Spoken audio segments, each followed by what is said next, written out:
Welcome back to GM Vision. Today we're going to be looking at my predictions for the key moves that the Jaguars need to make this offseason. We're going to look at re-signings. We're going to look at any players the Jaguars need to extend. We're going to look at who they could possibly restructure and cut. And we also have the Jaguars making a huge trade. And then we're also going to take a peek into the future with some of these rumors, stuff like BTJ getting traded, what we're going to do with Walker Little, what we're going to do with Trayvon Walker, and address what we think Travis Hunter should do. Once we're through that, we're going to hop right into a mock draft. And this video is a mix between what I think the Jaguars should do and what I think they're going to do. So let's get right into the re-signings. Taking a look at the re-signings, it's a little controversial. I know everybody loves these players, but this is what I think the Jaguars will do and also what I would do as well. We're going to bring back Monteric Brown. He's not going to cost a lot of money to be a starting outside corner. He played at arguably an all-pro level last year. Now, my take on Monteric Brown, he's not a freak show athlete, obviously. He does struggle a little bit downfield with some of these bigger, faster receivers. But he was fortunate enough to be with the Jaguars at a time where he was able to get a lot of experience. And you saw that experience in how well he played this past year. He's a guy who's fully developed in Jacksonville. It's not going to cost him as much as you'd have to pay another starting outside corner that has similar production. So we're going to go ahead and re-sign Monteric Brown. If we don't re-sign him, you open a huge hole at corner. We don't have a ton of depth there. And even with re-signing him, I think we still will look in the draft late for some corners to back him up and also potentially a cheap veteran corner. Now looking at Devin Lloyd, this one really breaks my heart. I was watching the draft, we picked Trayvon Walker, and I was begging the Jaguars to trade back into the first round to get Devin Lloyd. That's the first time that Trent Baalke has ever done something that I agreed with, and I was super excited when it happened. It took some time for him to develop. His career got off to a rocky start. He had some injuries. Obviously, the team wasn't very good, so you didn't really see him come into his full self until this year, and that's the type of player that I think can be a first-team All-Pro, which he should have been this year. So it's really hard letting him walk. Now, I would personally try to find a way to keep him around. I think he's just a difference maker out there. Some of the interceptions he made this year, you're just not going to see other linebackers make. But you see with James Gladstone and the Rams, they like finding linebackers late in the draft or bringing in some veteran free agents to fill those roles. They don't put too much stake into the linebacker position, especially with the Jaguar situation. They're tight on the cap. We have to resign a lot of people. And I think they're going to be aggressive with some trades and spend money that way. So I think they're going to lay off Devin Lloyd and look to the draft with a really deep linebacker core. Also, a pretty deep free agency class there at linebacker as well. Then we have Travis Etienne, another heartbreaker. Originally, I thought he might come back if he didn't demand a lot of money, but it sounds like he's going to be up there in the top of the range for running backs in the NFL. So I think that really makes the decision easy for the Jaguars. They drafted Bashal Tutin, and honestly, if you watch the Jaguars games last year, at times he looked better than Travis Etienne. Obviously, Travis Etienne is a lot more dynamic of a back, catching footballs out of the backfield. I think he improved as a runner this year as well in Liam Cohen's offense. I'm definitely a lot higher on Travis Etienne than I was after this past year. But they drafted Bashal Tutin for a reason. I think they believe in him. You see Bashal Tutin run. He runs hard. He's always getting that extra yard. I don't think he had as many opportunities as he needed to really break that long run because we know he has that home run speed. And personally, I want to see that. So I think they might go get a cheap veteran running back to supplement Bashal Tutin and LaQuint Allen, or maybe they go after one late in the draft. But with the cap situation and the fact that you do have a good running back waiting in the wings, I think they're just going to move on from Travis Etienne. Then a little bit of a smaller name, Dawuane Smoot. I really like Smoot. If you're a Jaguars fan, you probably love Smoot. But at this point in his career, he's just a rotational edge. I think they're going to bring him back for very cheap. And beyond Trayvon Walker and Josh Allen, we really don't have that depth at defensive end. I think they're really going to try to address that, potentially in the trade market, but definitely in the draft. There's no way that we can go back in to this season without more depth at the defensive end position. I mean, we had two undrafted rookies that ended up getting a lot of play time because we had such little depth. So we're going to bring him back. Some other guys really quickly that aren't on this slide. Andrew Wingard, we're going to let walk. He's been a great Jaguar. He's really come a long way from when he entered this league and somehow survived multiple coaching changes. I think that's really because he's a culture guy. But when you look at the safety position, we're really deep. I don't know why a lot of people don't think that. We have Caleb Ransaw, who is going to be a safety. We have Eric Murray for at least next year, and he's under contract for another year after that. We have Antonio Johnson, which I think they'll end up extending. But I definitely want to see more from Antonio Johnson beyond just 1 year of production. I really liked him coming out of college, but I think you need to see him play at that level for another year before you consider signing him to a big contract. So we're pretty deep at safety. Also, Rayon Lane, he's going to take that special teams production over that Winker could potentially have provided. So there's not much reason to keep him hanging around. Other guys like De'Ami Brown and Emmanuel Agba, those guys were healthy scratches towards the end of the year.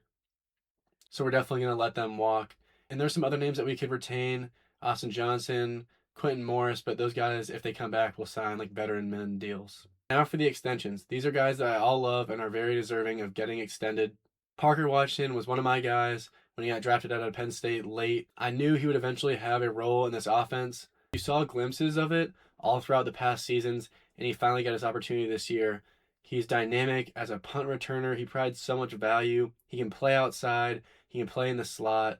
He was really our most reliable receiver before Jakobi Meyers got there. And arguably, I think he's more reliable than Jakobi Meyers is. Honestly, I'm happy we got Jakobi Meyers, but I think his skill set is definitely a little bit more limited than a guy like Parker Washington's, but he's definitely what we needed at the time and for the future. So we're going to extend Parker Washington. We'll see how much money he gets. I think he could be around like the $15 million range. Kind of to my last point, like, how do you not sign him for more than $20 million, which is what we gave Jakobi Meyers? Because arguably, I think he's a better receiver than Jakobi Meyers. I think he can do more. He's more valuable to the team. He's younger. So who knows what kind of money he'll get. They're definitely going to try to lowball him just because he's not a big name guy. He's not very well known. It was really just this season that he gave the production, but we knew it was there. So I think he might get a little bit more money than we're expecting, but they're definitely going to want to keep him around because we want to keep this core of Parker Washington, Jakobi Meyers, Brian Thomas Jr., potentially Travis Hunter. And that's also another point I'm going to bring up later in the video. I think we do need to add a little bit in the depth of our wide receiver room. There's a lot of injuries that happened last year here and there with Brian Thomas Jr. and Travis Hunter.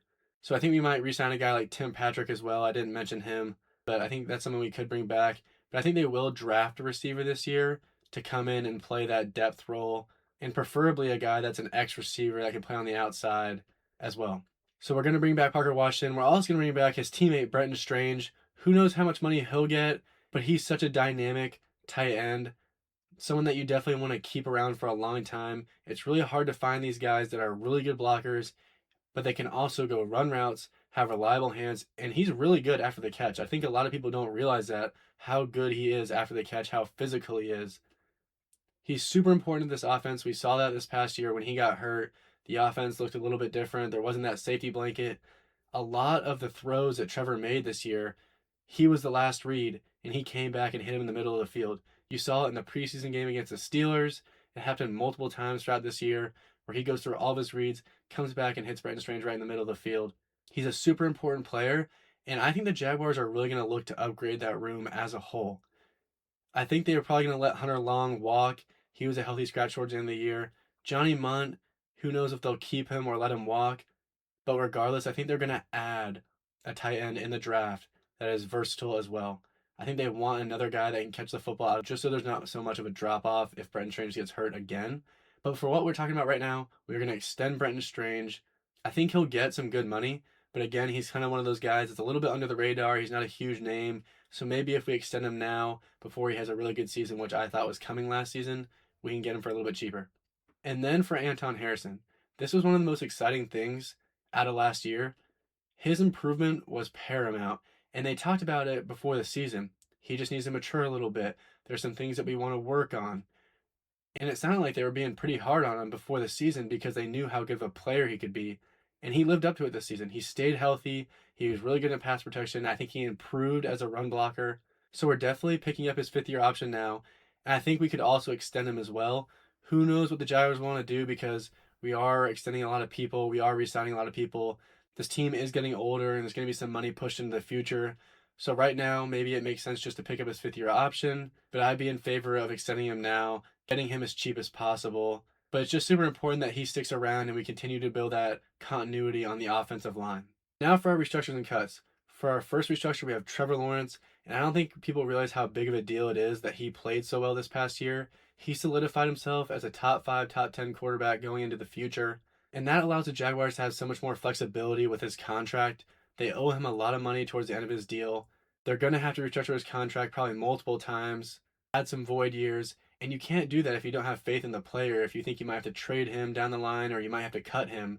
Because what you're essentially doing when you restructure a contract is cutting down that base salary and you're giving him the money up front but that bonus gets spread out throughout the next 5 years of the contract or however long the contract goes, and you're pushing all that money into the future. So you wouldn't want to do that if you didn't think he was going to be on your team in the future. So it's really a huge deal that he played so well and really solidified himself as a QB of the future. I've always believed in Trevor Lawrence.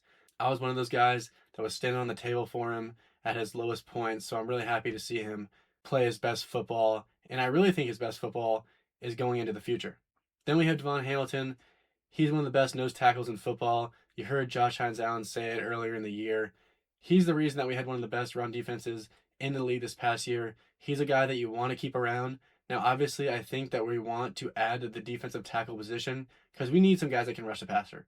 That was arguably our weakest spot of the team this past year. Again, we had guys that were mid-season signings or guys that are getting vet minimum deals playing defensive tackle for us late in the season. So we really need to get some guys, whether it's in the trade market or if it's in the draft, where they can come in and create pressure on the quarterback.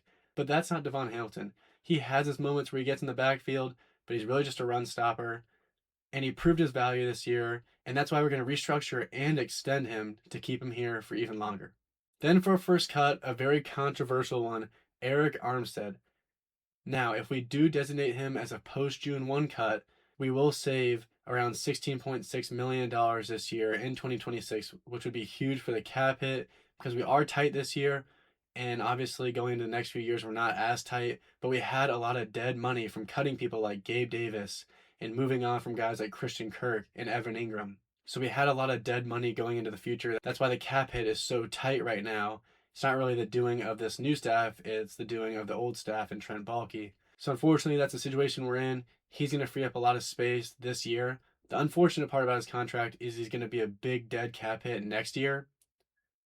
So in a perfect world, you'd really like to trade him and have another team pick up his contract and maybe get something really cheap back, like a 6th or 7th rounder. He's a little bit better of a player than a 6th or 7th round pick. But for the Jaguars, if they tried to trade him, it's going to be more about just getting off of his contract than it is getting value for him. Because otherwise, I think, like we're doing here, we might just cut him. Then we're also cutting Chuma Edoga. He really wasn't terrible throughout the year, but in the big moments, he made a lot of mistakes. I still go back to the Texans game where they ended up coming back after being down like 19 or 20 going into the fourth quarter. And we had the ball driving to try to get into field goal range for Cam Little, who's the best kicker in the NFL. And Trevor rolls out and hits Parker Washington to get us into field goal range, but there was a holding on Chuma Edoga that he just didn't need to do. And ever since then, I had a bad taste in my mouth about him. He's not a terrible player, but it's not a guy that you want to pay a lot of money to come back. I think they're going to try to get younger. I think they're definitely going to try to target tackle in this draft, something that people aren't really thinking about, because I don't know if they're going to hold on to Cole Van Lanen for as long as people think. We'll see how Cole Van Lanen does, but the Jaguars did structure some outs in Cole Van Lanen's contract, so I don't think they see him as the long-term left tackle, but they like him enough to where I think he can be a good starter for them for a little bit, and they can develop a younger guy, eventually be that left tackle of the future. Now we're here with our huge trade that I was talking about in the beginning of the video. I really want to plant my flag on this one. I've already posted about it on Twitter.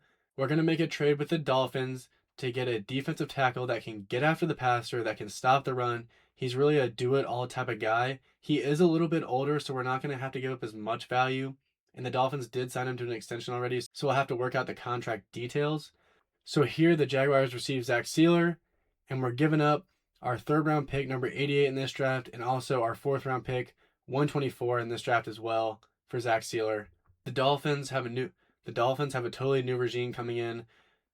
This previous regime is the one that extended him. He's a little bit older.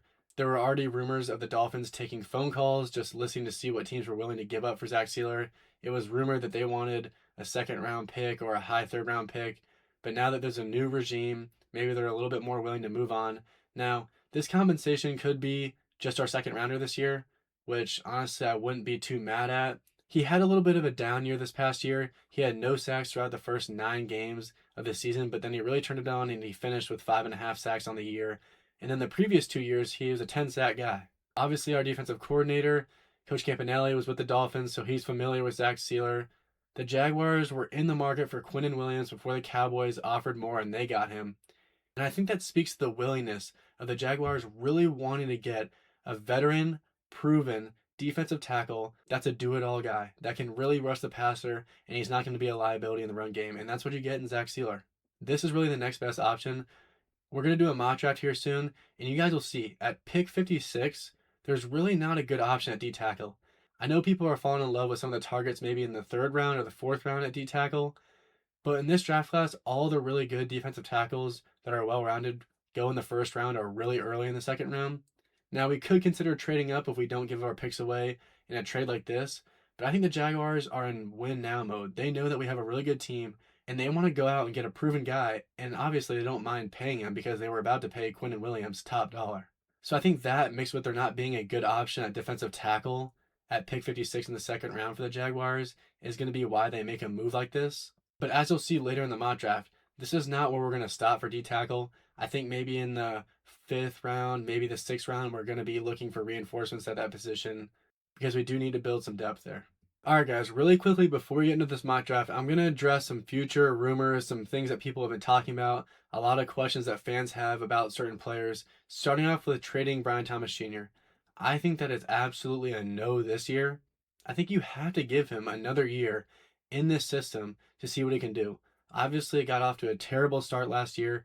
They wanted to make him the guy. They were giving him a bunch of targets, especially in that first game against Carolina. I don't know if y'all remember, but on the first play of the game, the first play of the season, the Jaguars threw a jump ball, a 50-50 ball to Brian Thomas Jr., and it wasn't complete and really almost got picked off. So overall, it didn't really go well last year. I know people have a really bitter taste for Brian Thomas Jr. in their mouths right now, but you guys got to remember how talented this guy is. I think they're going to do everything they can to instill confidence back into Brian Thomas Jr. Obviously, he has all the ability in the world. I am a little biased toward him because he was my favorite receiver coming out of that draft when he got drafted. I didn't think he was the best, but he was my favorite. And a big concern I had for him was his hands. That's the reason he wasn't my favorite receiver, is I knew he had a little trouble catching the football and his hands weren't that reliable. You saw glimpses of it in his rookie year, but that got overshadowed because he was the best player on that offense last year. And some of those bobbles he caught. But this year, some of those balls that he bobbled, he didn't come down with. And it became a huge issue early in the season, and they lost a lot of confidence in him. And they really just started using him as a deep threat, which I think he is. And now we actually have the players and the receivers around him to let him play his natural position. So I think with an offseason, Liam Cohen can really prepare. Obviously, they're going to have to change some things with the offense to make it more unpredictable as it was in the first year. And I think they're going to have more of a plan for Brian Thomas Jr. This is not a guy that you just want to give away to another team where he goes and balls out. So what I think you do is you keep him for now. He's going to be going to his 3rd year next year. Once he completes his 3rd year, you'll have the 5th year option. And I think then you'll have a better idea. Okay, is this someone that we can trade? Do we like what Parker Washington gives us? Is Jacoby Myers good enough? But think about what we have after him. If Travis Hunter doesn't step into that receiver role, the receiver position is starting to get thin. So I don't think you want to create holes, especially when you're a team that you think can win now and possibly go to the Super Bowl. So we're going to keep Brian Thomas Jr. And then for trading Walker Little, I would do it if possible. Obviously, he's not coming off his best season. There was some good parts of it, but there was a lot of really noticeable bad parts. A lot of him getting beat really bad by some edge rushers. But he is a valuable swing tackle that can come in and fill in for injuries, whether that's at tackle or at guard.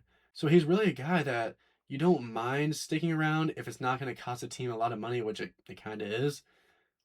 But if they can deal with that cap hit for one more year, he's still a valuable piece to this offensive line and the depth that they have. But if you can find a team that'll give us a little bit of value back, who knows what that'll be, whether it's a 4th through 7th round pick, they can take on his contract and relieve us of that because you can't cut him now.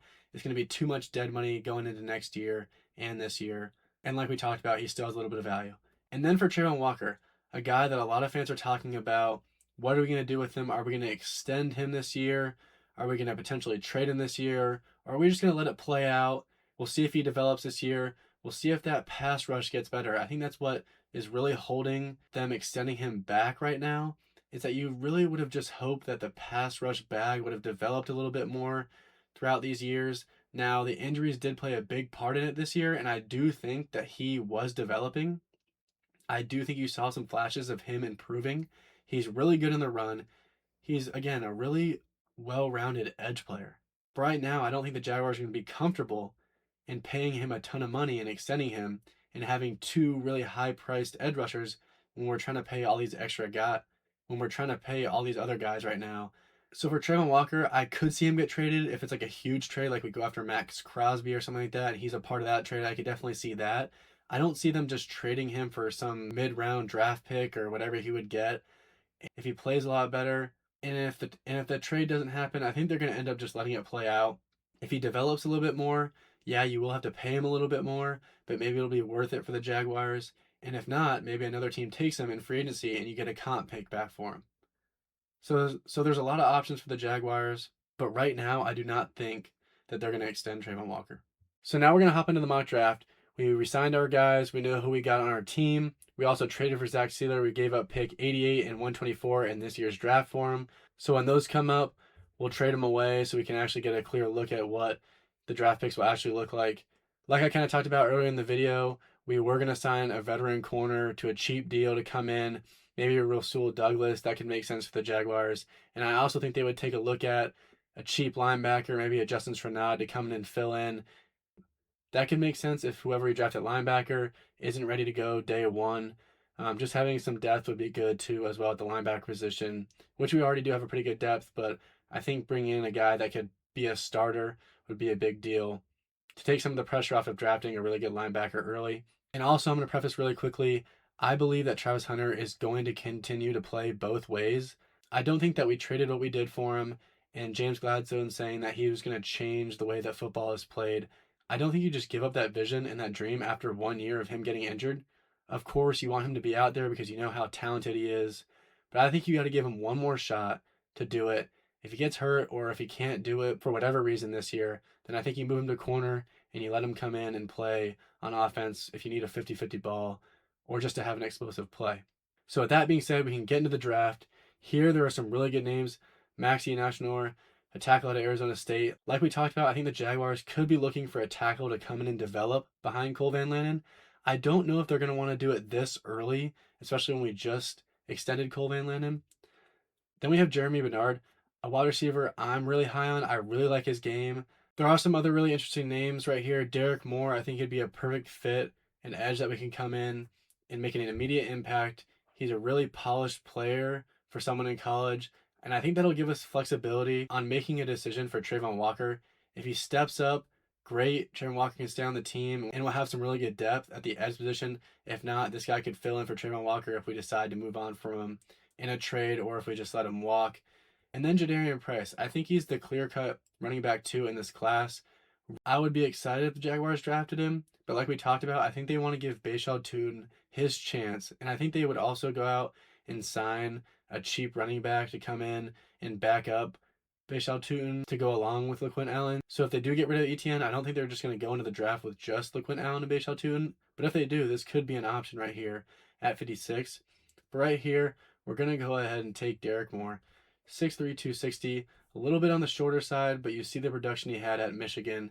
He's a good, well-rounded player who can get some pressure for us and manufacture those sacks. So we're going to go ahead and take him here at 56.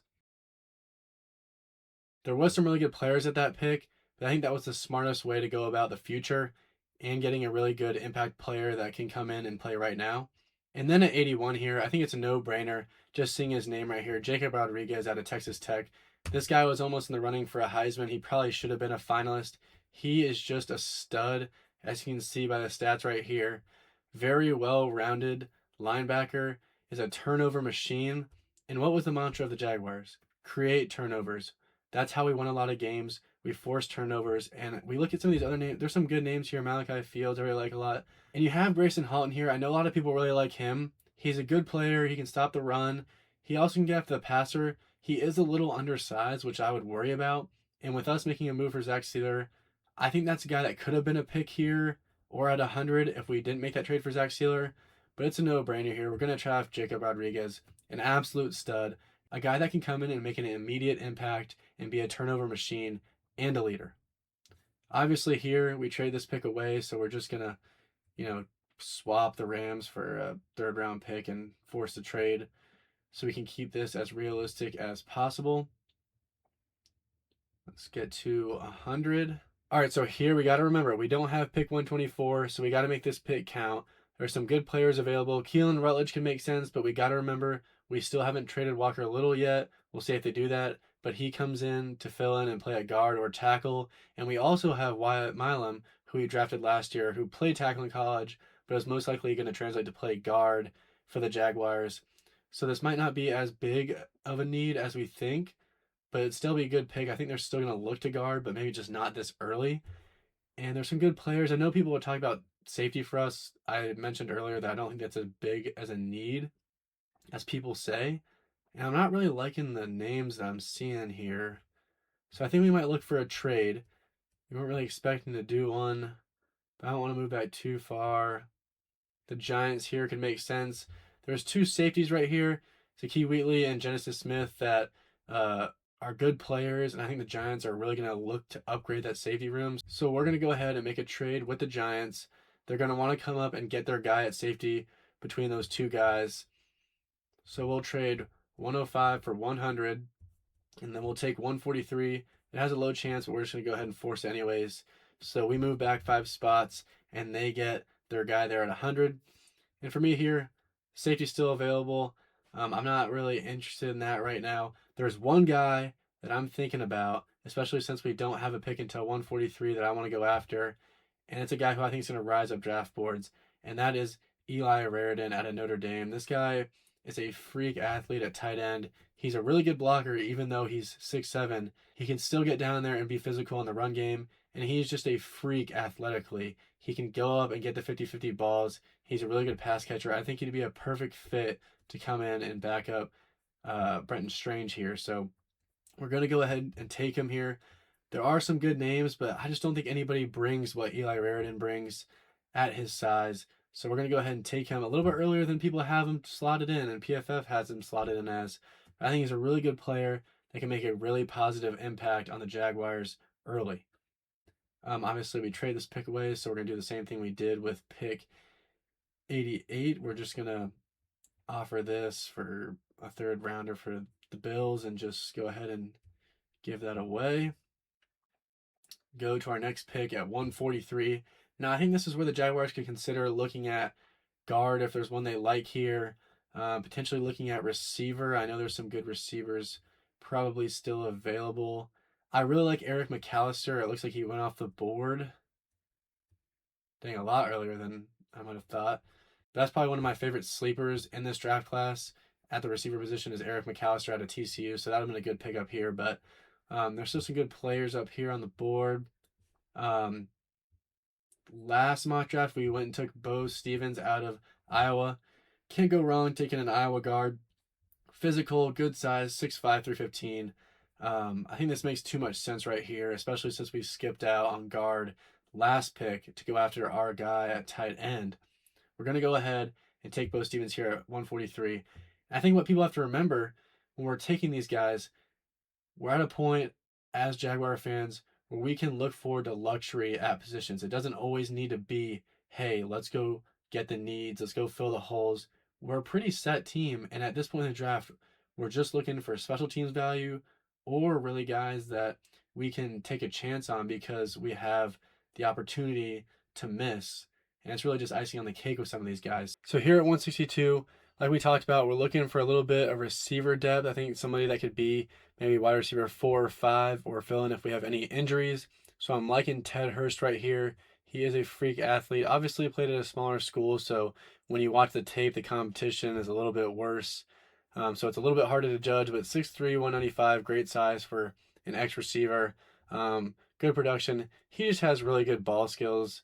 See, the contested catch numbers are good. He has good hands. He can high point the football, and he's really good after the catch. He's a really physical ex-receiver, which I think the Jaguars are missing. I think Brian Thomas Jr. is a little bit more of that finesse ex-receiver than a physical one. So I'd be interested in Mike Washington Jr. as well. Like I talked about, I think we would probably look at a cheap veteran in free agency to back up Bashal 2 and then look in the draft, but this could be an option. But right here, I'm going after Ted Hurst. He's one of my favorite players in this draft at the receiver position. I think he's really underrated and he needs to be a good player in this league and be a good player for the Jaguars early on, especially if we have injuries. Then looking at 164 here, again, maybe Mike Washington Jr. Harold Perkins obviously dropped off a lot in his college career, but a good player nonetheless. But Caleb Proctor right here. I mean, this guy is a special talent. So we had a little recording issue. It's really hard to get all these guys to get drafted in the same order again. But at 164, out of Southwestern Louisiana, really good, really athletic defensive tackle, 6'3", 280. He had some good stats. Obviously, he was playing against lesser competition, so that is something to worry about, similar to a guy like Ted Hurst, which he just took 2 picks prior. But Caleb Proctor is a really good athlete. I think him coming to the Jaguars right now would give him the opportunity to develop into a really good defensive tackle. I think this is where Gladstone really takes advantage of his opportunity to find some gems at some smaller schools, and he does that with Caleb Proctor. If you haven't already, go take a look at his tape. He's in the backfield constantly. I think he could become a really good interior pass rusher. Okay, so now that we're through pick 164 and Caleb Proctor, let's go down to pick 233, which is the first of our 7th round picks. And this is something that I haven't really talked about a whole lot in the video, but I think the Jaguars really need to target a good backup quarterback. I'm not a big fan of Nick Mullins. I get it, he has some connections with Grant Udinski and all that, but I want a guy that can develop behind Trevor. And in the case that Trevor goes down, he can actually step in and give this team a chance to win. And I like Taylon Green to give us that chance. He's a good athlete. He's 6'6", 235. He's definitely a guy that's going to have to develop. He might not be great right off the bat, but I think he's a guy that you could have behind Trevor. He can develop nicely. We've got Liam Cohen. We've got Grant Udinski. 2 guys that can really develop quarterbacks. So we're going to go ahead and take Taylon Green out of Arkansas. Really good athlete, an interesting player that we can have as a backup to give some hope. And then here, we're just looking at the list of guys. I don't know who they'll take here. Let's see. Why not just go with Eli Hendrick? He is a guy, or Heidenreich. He is a guy out of Navy that is just an athlete. He is a guy that's a receiver, but he can play running back, and he can play all over the offense. Somebody that can just be a special teamer, really. Looking at as a whole, we have Derek Moore at 56, an edge out of Michigan that can come in and replace Trayvon Walker if we don't extend him. I will say that I do want the Jaguars to extend Trayvon Walker, especially if they can get him at a lower price point, which I think they can. So we'll see what happens there. Jacob Rodriguez, a guy that can come in and fill in directly for Devin Lloyd, an athletic linebacker that forces turnovers. Eli Raridon, a guy out of Notre Dame that can come in and be a developmental tight end 2 that is good at catching passes. Buse Stevens that can come in and be a rotational guard and develop behind a bunch of starters that we already have. He'll be down the depth chart. Ted Hurst that can come in and be that physical X receiver, lower in the depth chart, but if anybody gets injured, he can come fill in. And then we have Caleb Proctor, who's a high ceiling player. He'll have some time to develop, but who knows, maybe he makes some plays and finds a role in starting sometime in 2026. Taylon Green, an exciting guy that can come in and be a backup quarterback that can give us a chance to win if Trevor goes down. And then really just a do-it-all special teamer and Eli Heidenreich out of Navy. So if you haven't already, please like this video and subscribe. It goes a long way in helping the channel. I'm going to be dropping my top 5 sleeper wide receiver video coming out probably in a few days. I'm going to continue to cover the Jaguars. It's my favorite team. I'm very tapped in. Let me know down in the comments what you agree and disagree with. That's all I got for you guys this time, and I'll catch you in the next video. Thanks for watching.